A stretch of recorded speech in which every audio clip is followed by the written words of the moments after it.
الشيطان الرجيم بسم الله الرحمن الرحيم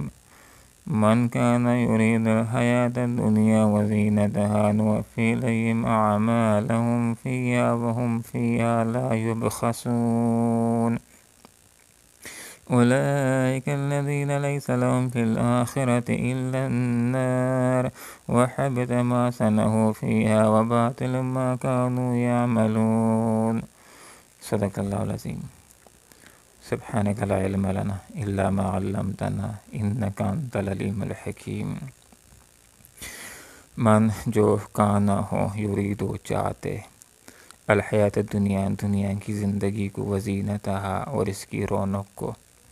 نوفی ہم پورا بدلہ دے دیتے ہیں الیہم ان کو اعمالہم ان کے اعمال کا فیہا اس دنیا میں وہم اور ان کے ساتھ فیہا اس دنیا میں لا یبخسون ذرا کمی نہیں کی جاتی اولئک یہ الذین وہ لوگ ہیں کہ لیسا نہیں ہوگا لہم ان کے لیے فی الآخرت آخرت میں کچھ بھی الا النار سوائے آگ کے وحبط اور ضائع ہو گیا ما وہ کچھ صنعوا کیا تھا انہوں نے فیہا اس میں وباطل اور ضائع ہو گئے ما وہ اعمال کانوا یعملون جو وہ کرتے رہے۔ 3 طرح کے لوگ ناکام ہیں، ایک کافر اور دوسرے 2 ناکام لوگوں کا تعلق مسلمانوں کے گروہ کے ساتھ ہے۔ جو بھی بظاہر اچھے اعمال کرتے ہیں ان کے اعمال ان کو آخرت کے اندر کچھ بھی کام نہیں آئیں گے۔ اللہ رب العالمین نے ارشاد فرمایا کہ جو بھی دنیا چاہتا ہے، دنیا کے لیے تگ و دو کرتا ہے، کوشش کرتا ہے، نوفی الیہم اعمالہم ہم اس کو اس دنیا کے اندر پورا بدلہ دے دیتے ہیں، وہم فیہا لا یبخسون اور ان کے لیے اس میں ذرا برابر کمی نہیں کی جاتی۔ جو رزق ان کے نصیب میں ہوتا ہے،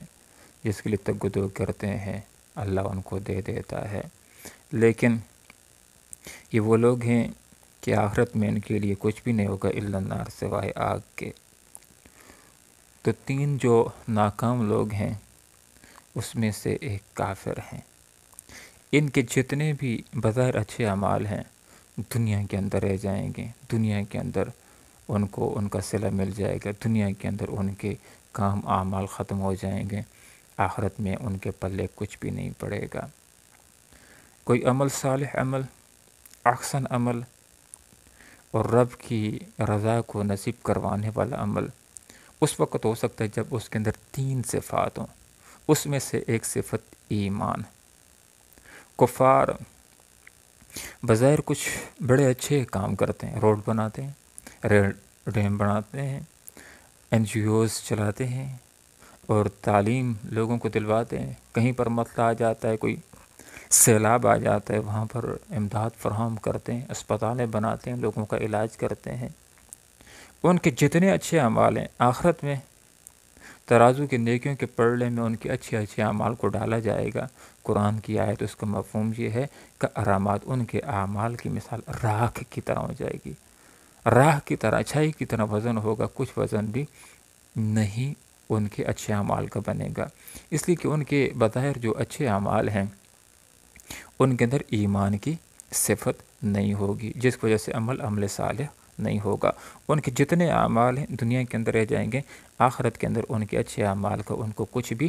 صلہ نہیں ملے گا۔ اولئک الذین یہ وہ لوگ ہیں لیسا نہیں ہوگا لہم ان کے لیے فی الآخرت آخرت کے اندر الا النار سوائے آگ کے، آگ ہی آخرت کے اندر ان کا ٹھکانہ ہوگی۔ وحبط ضائع ہو گئے ما صنعوا وہ جو کچھ انہوں نے بنایا تھا فیہا اس دنیا کے اندر، اس دنیا میں جو کچھ کیا تھا، بنایا تھا، بلڈنگیں بنائی تھی، سب کچھ وہ سارا ادھر برباد ہو گیا۔ وباطل اور ضائع ہو گئے ما وہ کافران اور مشرکان اعمال کانوا یعملون جو وہ کرتے رہے۔ دوسرے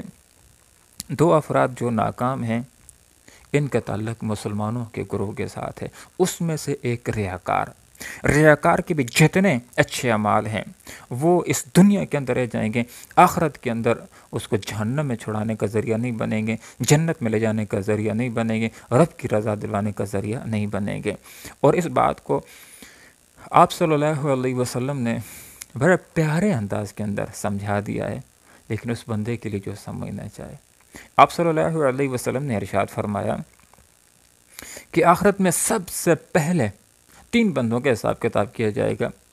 اس میں سخی بھی ہوگا، اس میں عالم بھی ہوگا، اس میں شہید بھی ہوگا۔ تینوں کو اللہ رب العالمین اپنے پاس بلائے گا، انعامات یاد کرائے گا، اللہ کے انعامات کا اعتراف کر لیں گے، پھر اللہ تعالیٰ پوچھے گا بتلاؤ میرے لیے کیا کیا ہے۔ ایک کہے گا جان کو جنگ میں کٹا دیا تھا، ایک کہے گا علم حاصل کیا لوگوں کو سکھایا، ایک کہے گا مال کمایا تھا اور لوگوں میں تقسیم کیا۔ اللہ رب العالمین کی ذات بابرکات وہ ذات ہے کہ جو انہ علیم بذات صدور، سینوں کے رازوں سے، سینوں کے بھیدوں سے، سینوں کی نیتوں سے واقف ہے۔ انما الاعمال بالنیات، اس لیے آخرت کے اندر اعمال کا دار و مدار نیتوں کے اوپر ہوگا۔ اگر نیت رب کی رضا کی ہے تو ثواب ملے گا، رب کی رضا کی نیت نہیں ہے، دنیاوی اغراض کے، دنیاوی لالچوں کے، دنیا کے لوگوں سے تعریفیں حاصل کرنے کی نیتیں ہیں تو ثواب نہیں ملے گا۔ ان تینوں سے اللہ رب العالمین ارشاد فرمائے گا کہ تم نے یہ کام کیے ہیں لیکن تمہارا مقصود میری رضا نہیں تھی، تمہارا مقصد یہ تھا کہ لوگ تمہیں بڑا بہادر کہہ دیں، نڈر کہہ دیں، سخی کہہ دیں، عالم کہہ دیں، اور تمہاری شہرت ہو جائے دنیا کے اندر۔ دنیا والوں نے تمہیں بہت کچھ کہہ دیا، آج میرے پاس تمہارے لیے کچھ بھی نہیں ہے، ان کو جہنم کے اندر پھینک دیا جائے گا۔ ریاکاروں سے محشر کے میدان میں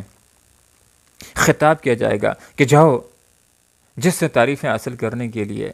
جن کے لیے اعمال کیے تھے ان سے صلہ لے لو، آج میرے پاس تمہارے لیے کچھ بھی نہیں ہے۔ حدیث میں آتا ہے آپ صلی اللہ علیہ وسلم نے ارشاد فرمایا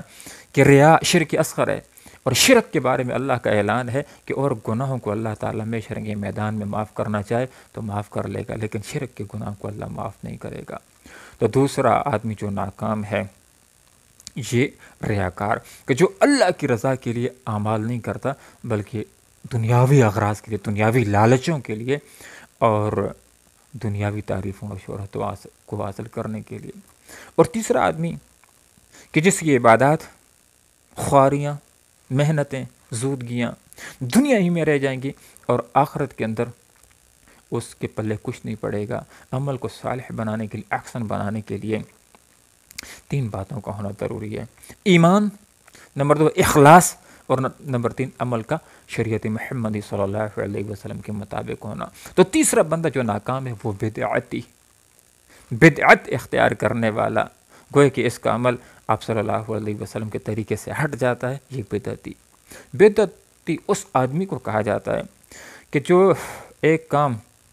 جو شریعت میں نہیں ہے اس کو شریعت میں داخل کر دیتا ہے، بطور